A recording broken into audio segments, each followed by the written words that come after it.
नारी कन्या ने ऋषि पंचमी व्रत के दर्शन अपमान के साथ किए।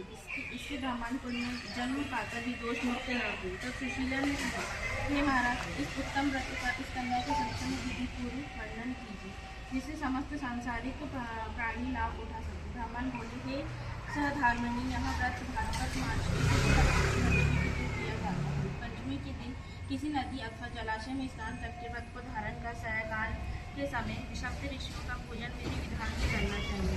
भूमि को गौ के गोबर से लीप कर शुद्ध करना चाहिए। वह अष्टदल कमल बनाकर नीचे सप्त ऋषियों की स्थापना कर प्रार्थना करें। महर्षि कश्यप, अत्रि, भारद्वाज, विश्वामित्र, गौतम, जन्म, दगित, वशिष्ठ महर्षियों की स्थापना कर आचमन, स्नान, फल, चंदन, धूप, दीप, नैवेद्यम आदि से पूजा कर व्रत की सफलता की कामना करना चाहिए। इस व्रत को करके उद्यापन भी विधि विधान पूर्वक करना चाहिए। चतुर्थी के दिन एक बार भोजन करके पंचमी के दिन व्रत आरंभ करें।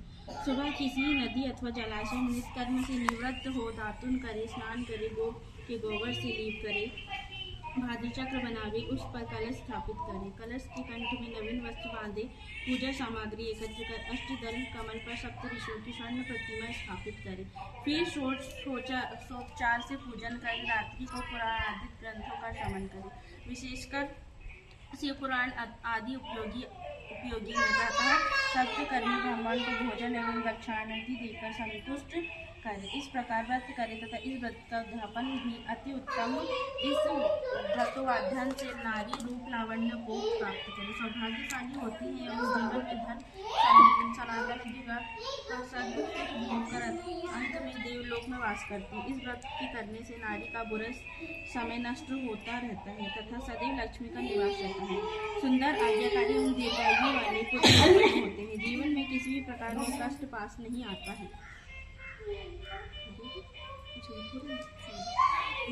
एक बार धर्मराज युधिष्ठिर ने भगवान श्री कृष्ण से कहा, हे जनार्दन, कृपा कर आज मुझे उस व्रत को विधि सहित बतलाइए जिसके करने से नारी जाति अनेकों पापों से मुक्त होकर अनेकों यज्ञों का पूर्ण फल प्राप्त कर अंत में भगवान विष्णु आदि देवताओं के लोक में निवास करती है। मुझे इस कथा के विषय में विस्तार से समझाइए। तथा भगवान श्री कृष्ण बोले, हे धर्मराज, भाद्रपद शुक्ल पक्ष की पंचमी को सप्त ऋषियों के व्रत को ऋषि पंचमी व्रत कहते हैं। इस व्रत के करने से स्त्री रजस्वला से मुक्त हो जाती है, अर्थात रजस्वला स्त्री जाने अनजाने में अनेकों त्रुटियां हो जाती हैं। उन त्रुटियों के कारण नारी को जीवन में अनेक पड़ते हैं। उन कष्टों के निवारणार्थ यहाँ ऋषि पंचमी व्रत किया जाता है। यह अत्यंत पावन व्रत है, इसको अत्यंत पवित्रता के साथ करना चाहिए। इस व्रत के करने में किसी प्रकार की त्रुटि नहीं होनी चाहिए। जब देवराज इंद्र ने वृषध्वज राक्षस को मारा था तब उन्हें ब्रह्मा हत्या का पाप लगा था। उस समय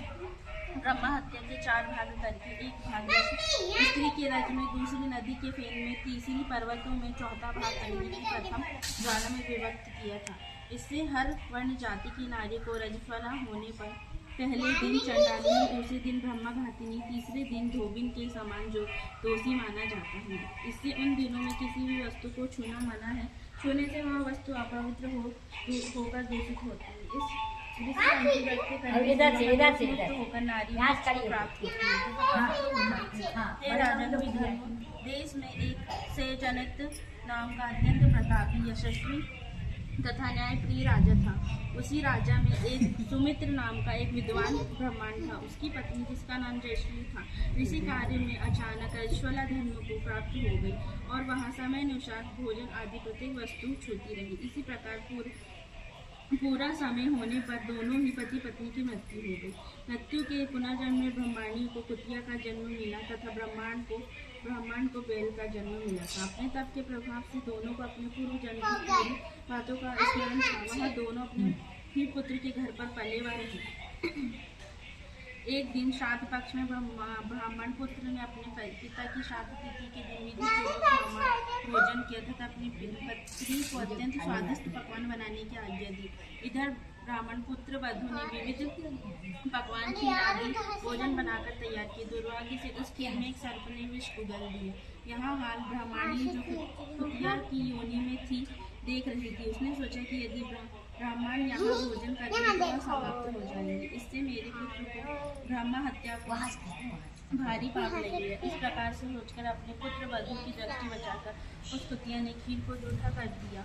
तब बहू ने उस कुतिया को कोठरी में बंद कर इतना मारा कि उसकी कमर तोड़ दी तथा खीर फेंक कर दोबारा खीर बना ली। फिर श्राद्ध कर ब्राह्मणों को भोजन कराया। रात को कुतिया ने अपने पूर्व पति बैल को जाकर जो भी दिन में उस पर बीतती थी वहाँ बता दी। तब वहाँ बैल बोला, हे प्रिय, क्या बात हुई, किस कारण लाठी मारकर तुम्हारी कमर तोड़ी? वहाँ सारी कथा मुझे विस्तार में बताओ। तब उस कुतिया ने बैल को वहाँ बस बताया कि किस प्रकार तथा किस कारण से उसकी पुत्र वधु ने लाठी मारकर उसकी कमर तोड़ दी थी।